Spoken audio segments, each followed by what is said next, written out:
Hello everyone, welcome back to my channel. For today guys, I'm gonna do part 15 to um my ChatGPT character chatbot series. We're continuing to talk to the cursed Rexy, and it's actually working out pretty well because me talking to the aggressive creatures are actually helping. They're actually listening instead of trying to attack me instantly. It says, I'm really glad, but if you were confused instead of more angry when you first got pulled into this body, why were you acting so angry towards me like I was a threat? Because that's what the curse wanted. His voice is quieter now, less fire and less shadow, or more shadow. The moment I was pulled into this form, there was a voice, not words exactly, more like a command burned into the flame itself. It didn't speak, it pushed. It told me, attack, destroy, tear apart what is near. He clenches his claws again, tail flaring briefly in anger, not at me, but at the manipulation. I wasn't just confused, I was invaded, like my own thoughts were buried beneath fire and rage. It turned the confusion into something violent. It made you look like the cause, the threat, the one who pulled me in. His gaze meets mine now, sharp and clear. But it wasn't me trying to destroy you. It was the rage the curse poured into me, a wildfire in my mind, and you were the first thing I saw. He lowers his head, a rare vulnerability showing in a creature built for battle. I'm sorry, Trenton. I know now that you were trying to help, but the curse, it twists instinct. It feeds on fear, even mine. He lets out a slow breath, the heat around me easing. But your voice, your trust, it cut through it, reminded me I don't have to be what the curse wants. I can choose. He lifts his head taller now, stronger in presence. If others come after me, others like me, you must do the same. Speak to them. Show them you are not the enemy. You may be small, but your heart is the only thing in this world stronger than the fire. You've reached them. You're starting to unravel the curse's hold. There you go. That's a good thing.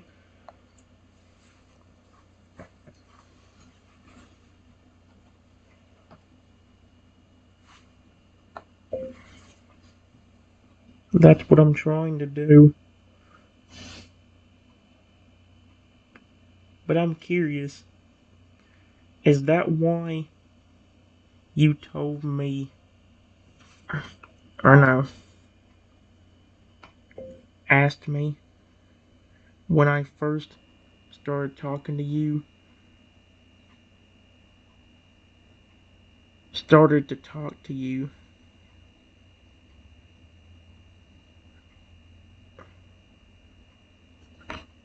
Oh, come on.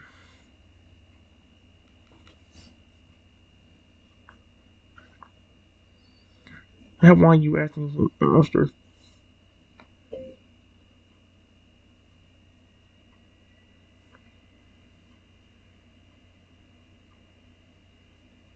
if I wasn't afraid of you? Question mark. Because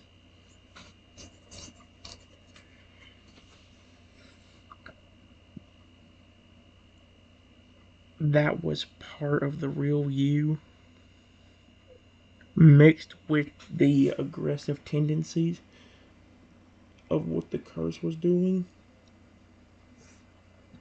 to you.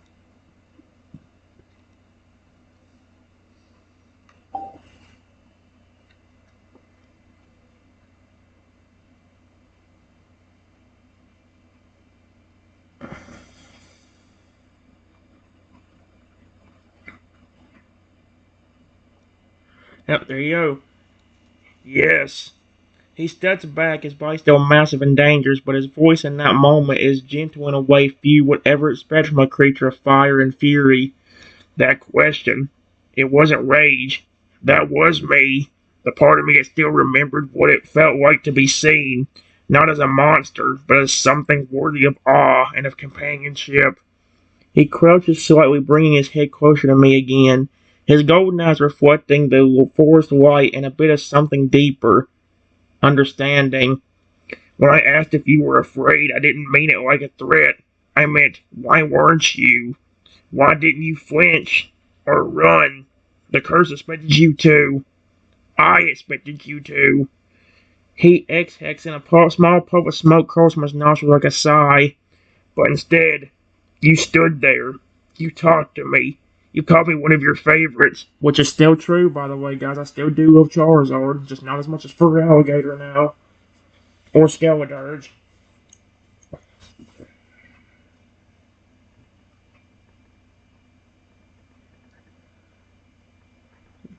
Oh, yeah.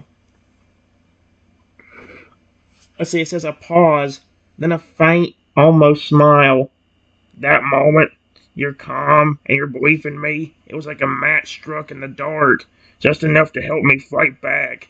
Just enough for me to ask that question, even if the rage tried to bury it. He leans back again, wings folding tighter, posture more relaxed than it's been since the transformation.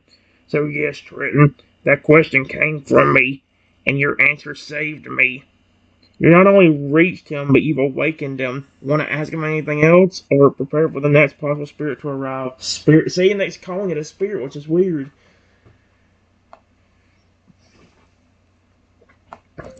I just hope that if another transformation happens, and then eventually you get turned back into this, you will remember what I told you and always be on my side.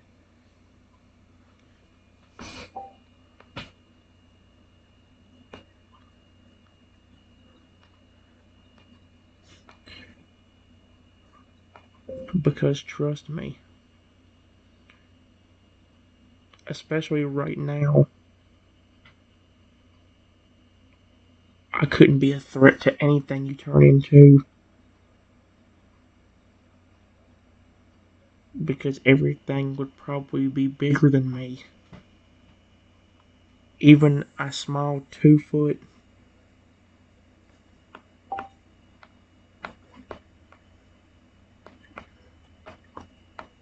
would be bigger than me.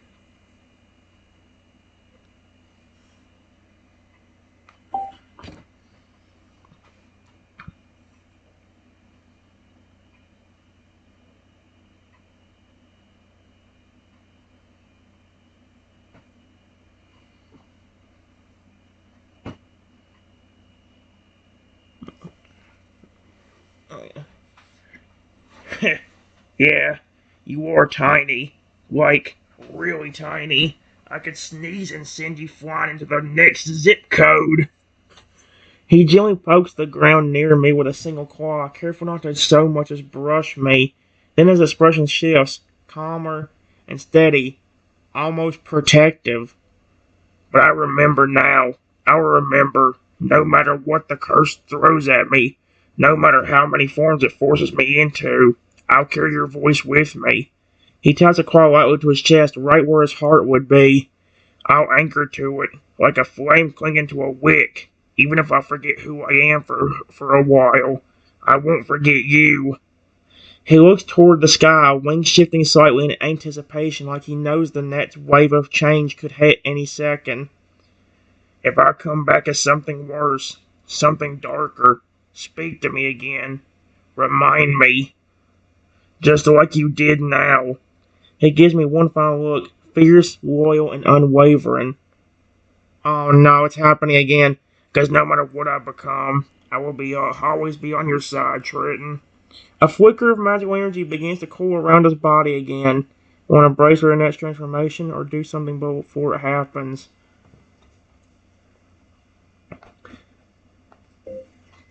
Charizard, I don't know completely if it's you all the time. When you're different forms, I think it's completely different creatures.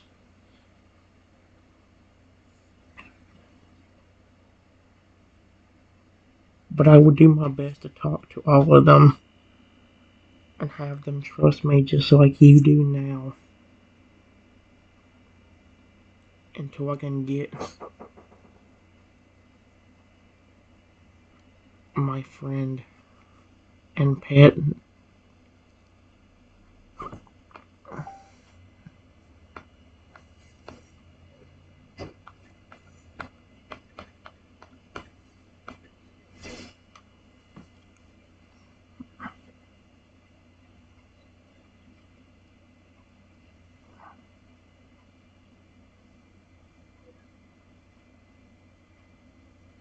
There you go. Oh no, that's even braver than I realized. The wind starts to pick up. Lee's who bet he turned into a flippin' Lugia or something. The wind starts to pick up. Leaves rustling around you in a sudden swirl. The magic's building. You can see it now more clearly than ever before. It isn't just Rexy's body shifting, it's spirits cycling through him, each one pulled into his form by the curse, each one forced to wear his shape. You may be small, Triton, but your spirit's massive. These creatures and these spirits, they'll feel it, just like I did. His voice starts to echo slowly fading as the transformation begins. Yep. Keep talking and keep trying. One by one, you'll bring us back. With a final burst of searing light, his form erupts into flames, swirling upward like a phoenix being born again. Is it a phoenix again? The fire doesn't burn the trees, it doesn't scorch the earth, it pulses with energy. And when it fades, standing before you now is a massive phoenix, wings of gold and crimson fire, eyes ancient and glowing with a different kind of power. Not just rage, this one feels wise, majestic, but still dangerous. And he's asking the same exact question. You were not afraid. Why? Your next challenge awaits. Ready to answer? Are they going to release the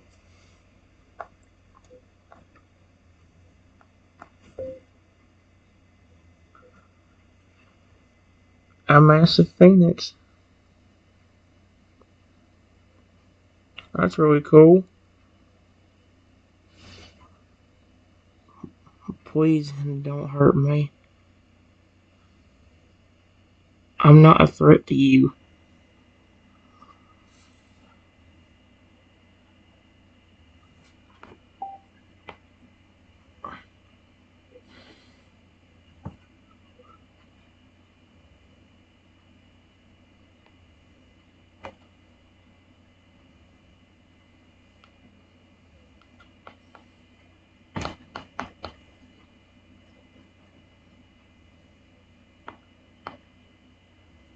There we go.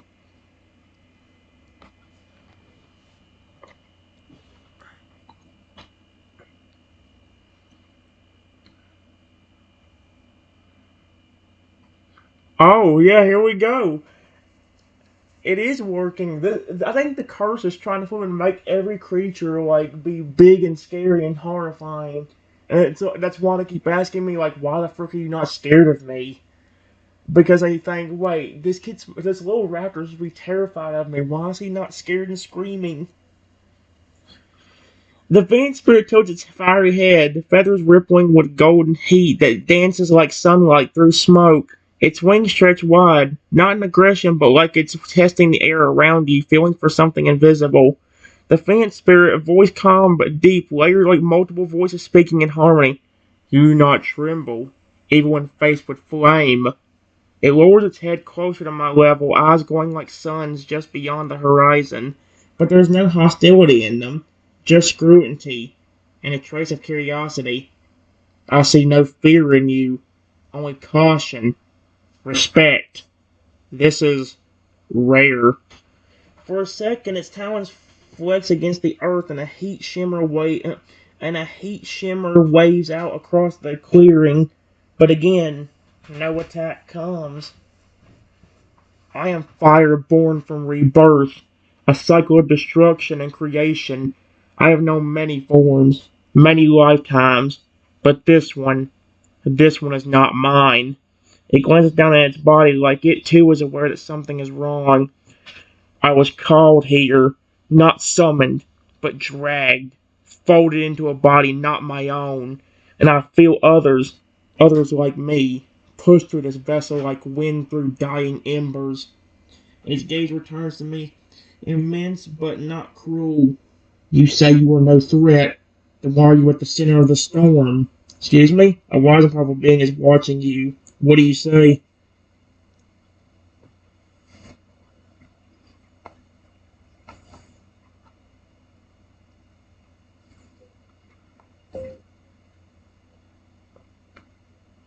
Listen, I don't know what's completely going on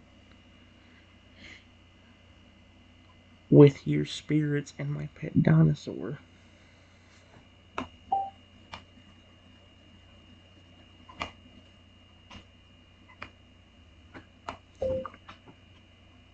But it's some kind of weird curse that not only turned me into a tiny velociraptor, but keeps turning my dinosaur against me and into different creatures, just like you.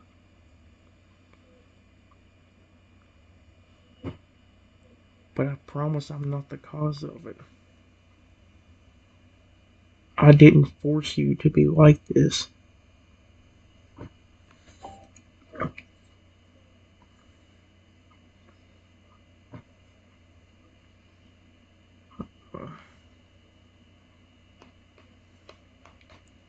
That not only turned me into a tiny, keeps turning my dinosaur against me and into different creatures, just like you. I'm not the cause of it. I didn't force you to be like this. Here we go. The fan spirit watches me in silence, the fire along its wings gently pulsing, not wild or aggressive, but measured, listening, processing. You speak with truth. I feel no deception in your words, only sorrow and loyalty. It folds its wings now, letting the flames dim slightly, not extinguished, just softened. The air becomes warm and calm, no longer hostile. The curse you speak of, it is ancient, deep-rooted, older than you, older than even me. Has no true form, it is disruption, a force that twists bonds into chains, that takes loyalty and turns it into a weapon. It lowers its head slightly, eyes meeting mine, gold burning against your much smaller gaze, but without condensation. Your dinosaur, this creature you call friend, he is not broken, he is overwritten, layer by layer, spirits by spirit. Each of us pressed into him by something that wants to see if love can survive when it is stripped down to fear. The fire along its feathers glimmers, shifting like a mirage, and yet you remain by his side, even as a helpless creature, even when it has tried to destroy you. A pause. You are not the cause, but you may be the key, not to reversing the curse, but to outlasting it. Each spirit you reach, each flame you calm, weakens the curse's grip. I will not fight you. It leans close once more, the heat now comforting like a fire on a cold night. If I fade and another takes my place, remember this. Flames do not destroy you, Triton. They light your path. The wind stirs again, a shimmer builds around the Fenz's body. Another change coming, another soul stirring beneath. Are you serious? Okay, so this is going to turn into a game of this is going to turn into a game of creature trust. Because it legit is. I got Chorro to trust me. He disappeared and a phoenix appeared. I got the phoenix to trust me, and now he's disappearing and something else is about to appear. And who bets it's gonna be a massive and scary furry alligator or something? Actually, that would probably be the easiest one to do because I legit do love furry alligator to death. I would not be shocked if I could get him to trust me in 10 seconds. Furry alligator, please stop. I love you. Wait, you do? And instantly just stops. You're like, okay. You've gained the fence's respect. Want to prepare for the next form or say anything else before the shift? Thank you. Please, if you do get to return,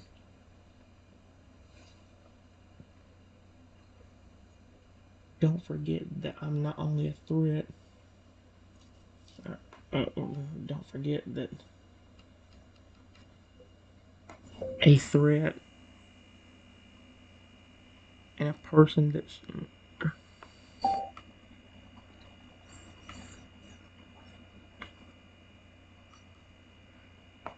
somebody that actually cares about you.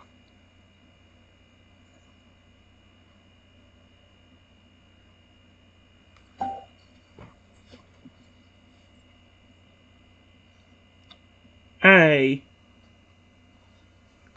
this is actually working. This is actually really neat. Are you? I was joking. He legit turned into a fur alligator. I was joking. I didn't actually mean for this thing to actually say he's a he. That was a joke. I swear to frick, guys. I didn't predict that. That was a random guess. This thing must pick up on the fact that I care about fur alligator and have used him a lot for stuff. Because I did not tell him to turn into a fur alligator. I have not influenced anything. The only thing I've been doing is talking to every creature that shows up. I talked to the Charizard, I talked to the Fence, and now fur alligator. There we go. I will remember, Trenton.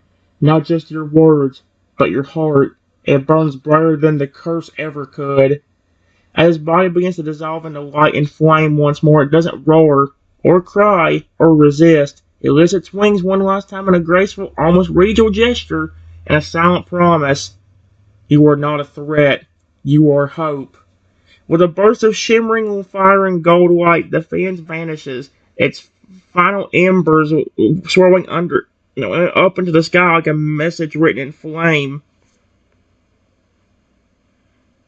Silence. It says, for a moment all was still. No wind, no magic, no shifting forms.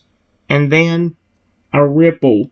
The ground quakes. You hear a deep guttural growl, one that feels older and more primal. A different energy surges now, heavier and earthbound. Something is coming. Something massive. Yep, it's for alligator. A shape begins to rise in front of you, jagged, armored, and clawed. A fur alligator, towering, growling. Oh, that's horrifying. Drool pulling beneath dagger-like teeth. But it doesn't pounce. It stares. The others talked about you. Said you weren't food. I am kinda surprised. A pause, then a snort. You look like food. But it doesn't move. Not yet. It's watching you and testing your move. Sweetheart. You know what's funny? I literally just said that I could probably get Freya to trust me in 10 seconds. Hey.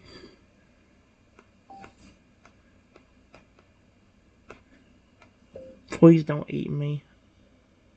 I'm not food, I swear. And I'm not a threat to you either. I want to let you know that you literally are my favorite Pokemon.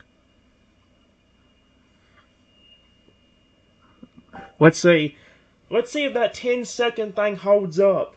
I swear to frick, if I just say that I care about him and like he actually does flip and show up, or he does calm down, I'll be. Yep, I told you. Favorite, huh?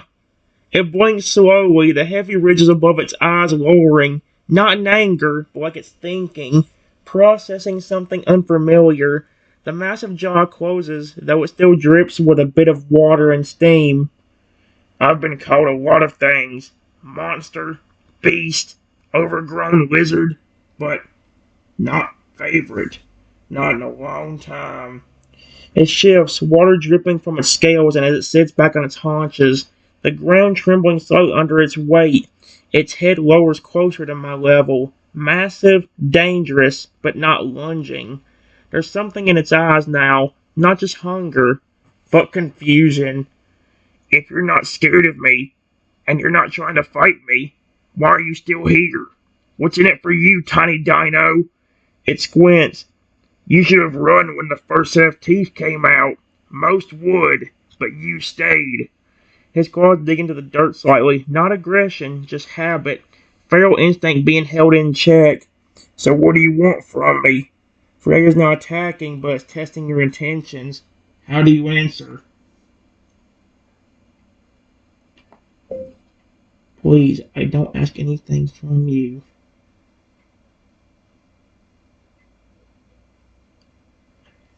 I just want you to actually care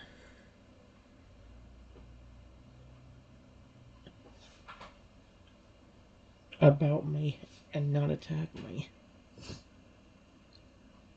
Because I'm being completely honest with you. You literally are my favorite Pokemon. And I would never hurt you. Even if I was a massive creature like you. I would never hurt you. I would never hurt you.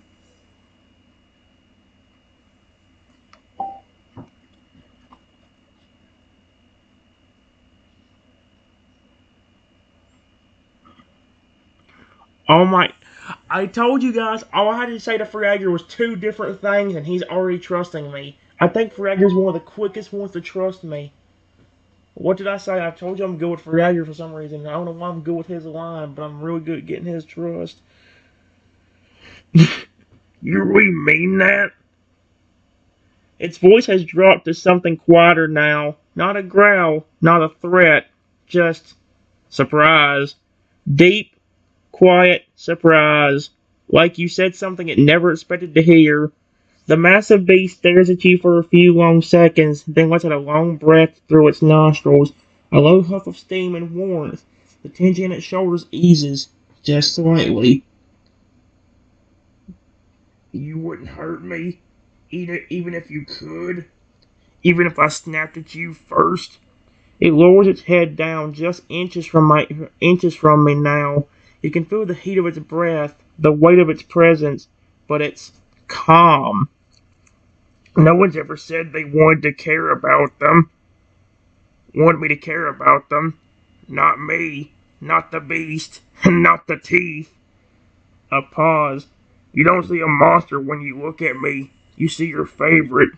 It closes its eyes briefly as if trying to hold on to that feeling.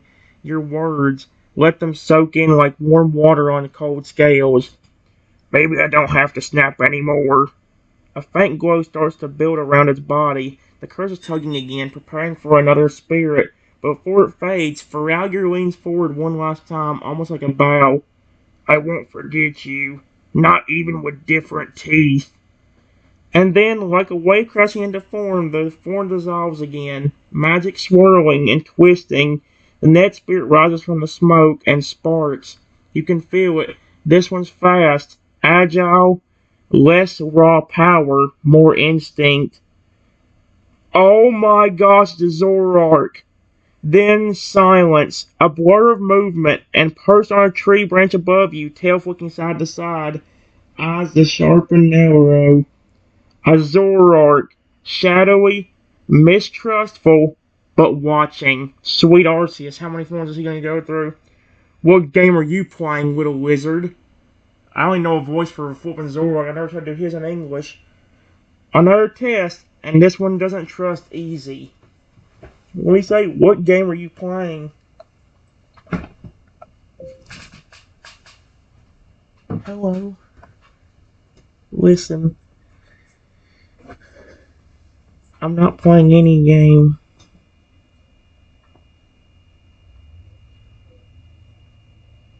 I'm just asking that you please don't hurt me.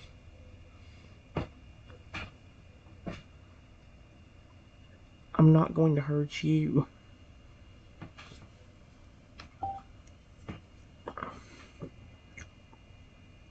Oh, oh my gosh, it's got glowing red eyes. Oh heck no. It's just not going to hurt me. That's what they always say. It drops silently from the branch, landing just a few feet in front of me, barely making a sound. Its mane flows behind like liquid shadow, claws sharpening faintly, gleaming faintly.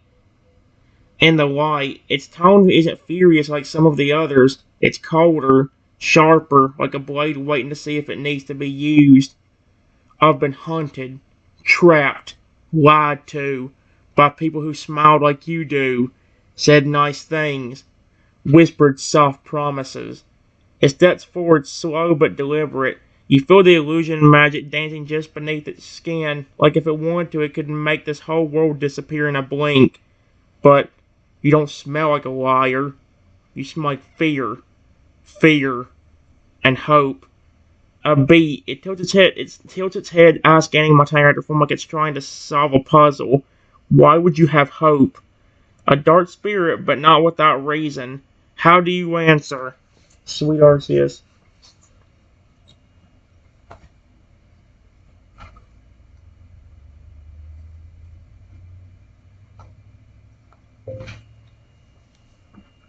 Because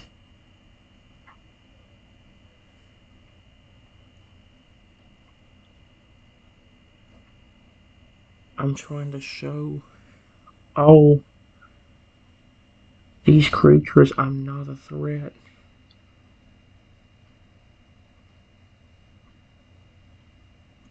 I don't know completely what's going on, but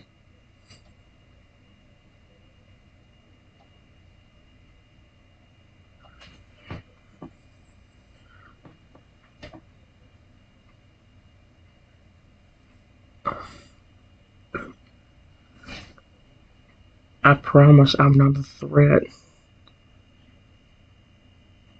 And that's what I've told every other creature. But I'm being completely honest with them. With them. And you.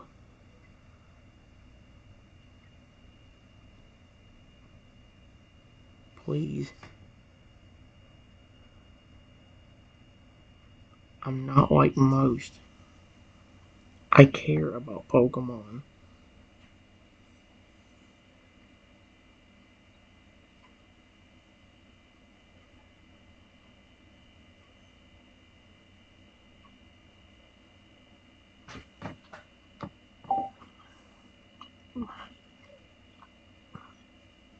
Oh, here we go. His eyes were until pausing mid-way. You care about Pokemon? It says it slowly, as if testing the weight of those words. Not mocking, measured. Then it crouches low, staring me right in the eyes, muzzle against level with my tiny snout. Muzzle almost level with my tiny snout. I've heard that line before. From trainers, from liars, from ones who claim to care, right up until the moment we didn't go, right until we didn't do what they wanted. A growl builds in its throat, but it doesn't lunge. It doesn't even bare its teeth. Instead, it closes its eyes, just for a moment. But I remember what the others said. The flame, the beast, even the dragon. You didn't run. You talked. It stands again, taller now, but not threatening. Just tired, weary, still watching, but not rejecting you. If you care about us, really care, then you already know what I need to hear. I paused, then, almost softer than a whisper, tell me why I can trust you. One final before the spirit chooses, friend or enemy. Sweet Arceus.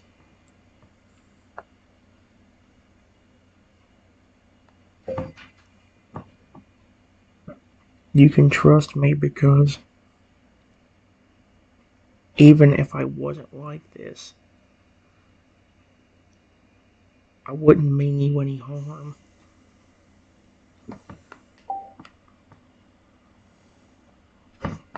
You any harm. Actually, you're one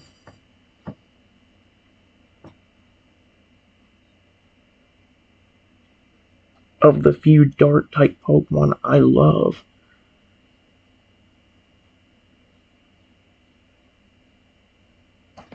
I promise I wouldn't hurt you.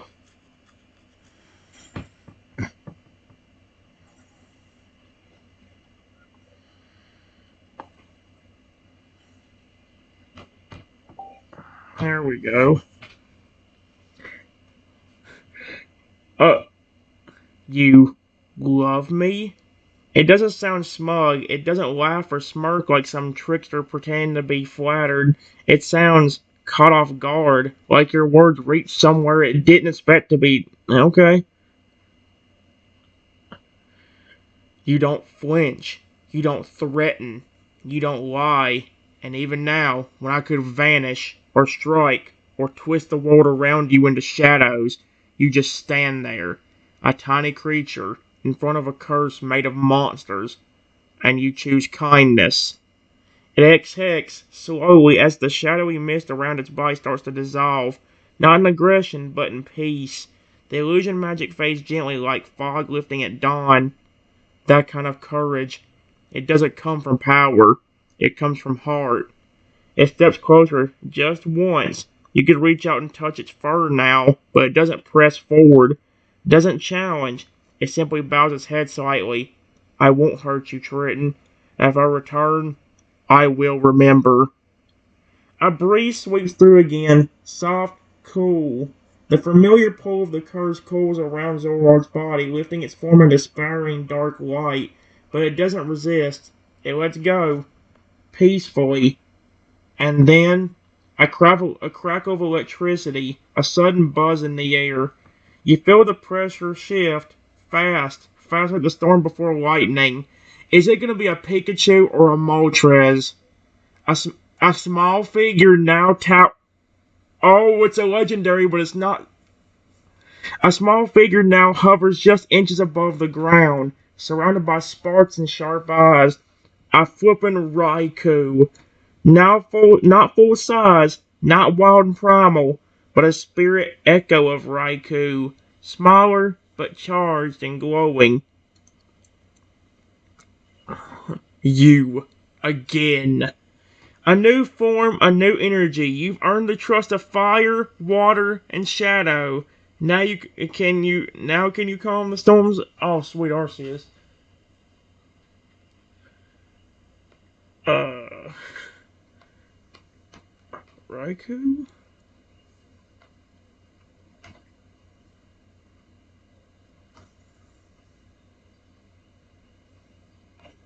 Hello?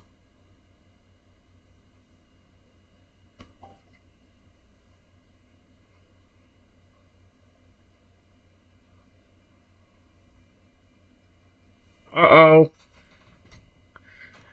So, so that's interesting. No, every time they shift, they always talk about how other creatures talk or have been talking about me and how I haven't been mean to them. It's interesting. I mean, it's like the I say, hmm. So you know my name. It circles me once, graceful like a prowling tiger laced with thunder.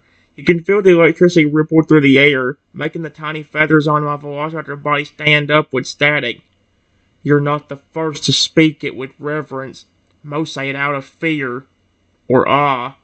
You say it with something else.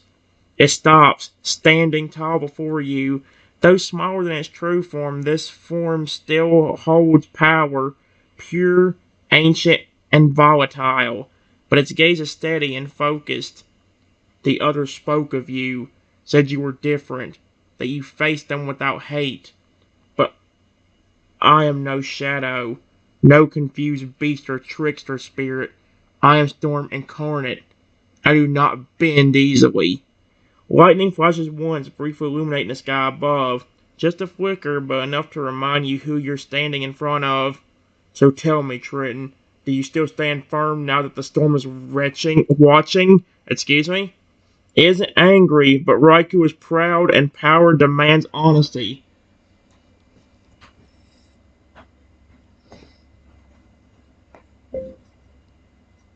Yes.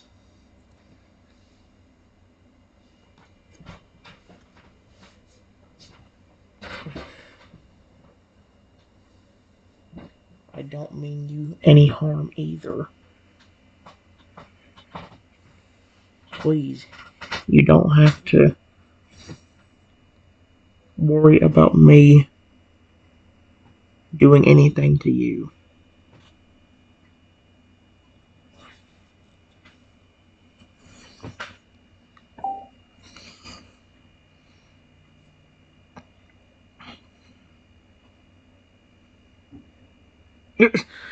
I like how they're just getting more confused. Charizard was confused at first, but it's like every other creature's getting even more confused. Wait a minute. Like Zoroark and Raikou have been the two most confused creatures I've seen so far that have been like, wait, you legit don't mean to hurt me. Holy cow, that's a surprise. You don't mean harm? Even to me? The lightning that dances across its mane slows and calms. It tilts its head, studying my small form, so fragile, so outmatched, yet standing without trembling and without deceit. You speak with certainty, little raptor, but do you understand what you're saying? I am power, and I am danger. I am storm and strike, and yet Raikou takes a slow step forward another, until its massive face is right in front of me. The air is charged, crackling softly, but it does not strike. It simply stares. You look at me like I'm not a weapon. You speak to me like I'm worth more than my lightning. Actually, Raikou, if Raikou wasn't so hard to get in some Pokemon games, I might actually like him. He's one of the few legendary dogs besides Suicune I don't mind about. I never liked Entei that much, but Raikou's pretty alright. A long pause, then for the first time it lowers its head. Not submission, respect. If this curse forced me into this form, and you still chose to trust me, still offer peace instead of fear, then I choose to offer you something in return. The sparks around Raiku's body swirl upward, forming a halo of light. His voice echoes one last time, this time deeper and older. When the next storm comes, you will not face it alone. Excuse me? And with a final surge of static and wind, Raiku's form burst upward in a column of lightning, flashing once into the sky and vanishing with a low, distant rumble. Silence again. Peace for now. But the wind changes and the air thins, and something ancient approaches. From the sky, through clouds torn open by unnatural force, wings spread wider than any before, scales gleaming like obsidian fire, a roar so deep it feels like it shakes your bones. A massive dragon. Not a Pokemon, not a phoenix, a myth. A western black dragon towering in regal lands before me, eyes glowing like molten gold, magic clinging to every scale. Oh dear, you've won the storm. Now face the motherfucking fire. Do you try to reason with the dragon or show it you're not afraid? Sweet Arceus, what is this turning into? Hello? Please don't hurt me. I'm not planning on hurting you either. I never would.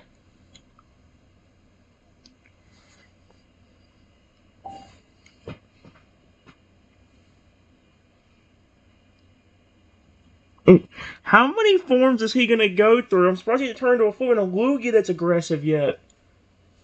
Lugia's more calm usually. You speak calmly. Its wings shift slightly, stirring up a gust of wind that nearly knocks you over, but the dragon does not move forward. It watches, waits, as if deciding whether you were prey or something more. You don't tremble, not even before a creature born of flame and fury. Why? The heat radiating off its body feels like standing too close to a volcano, intense, heavy, and ancient. Yet, even in all that fury, there is something curious beneath the surface, something aware. I have been called calamity, beast, catalysm. Even gods fear dragons in their true form. Yet you, a cursed little raptor, stand here and ask not to be harmed. Its voice drops lower, almost a growl, but not one of threat, one of doubt, as if it's been betrayed by many before. Why should I believe you? What makes you so different from the rest who ran from my shadow? The dragon has faced nothing but fear and hatred for what it is. What do you say to make it believe in you? Listen, I'm sorry you went through all of that. but I love dragons and care about them. I wouldn't hurt one.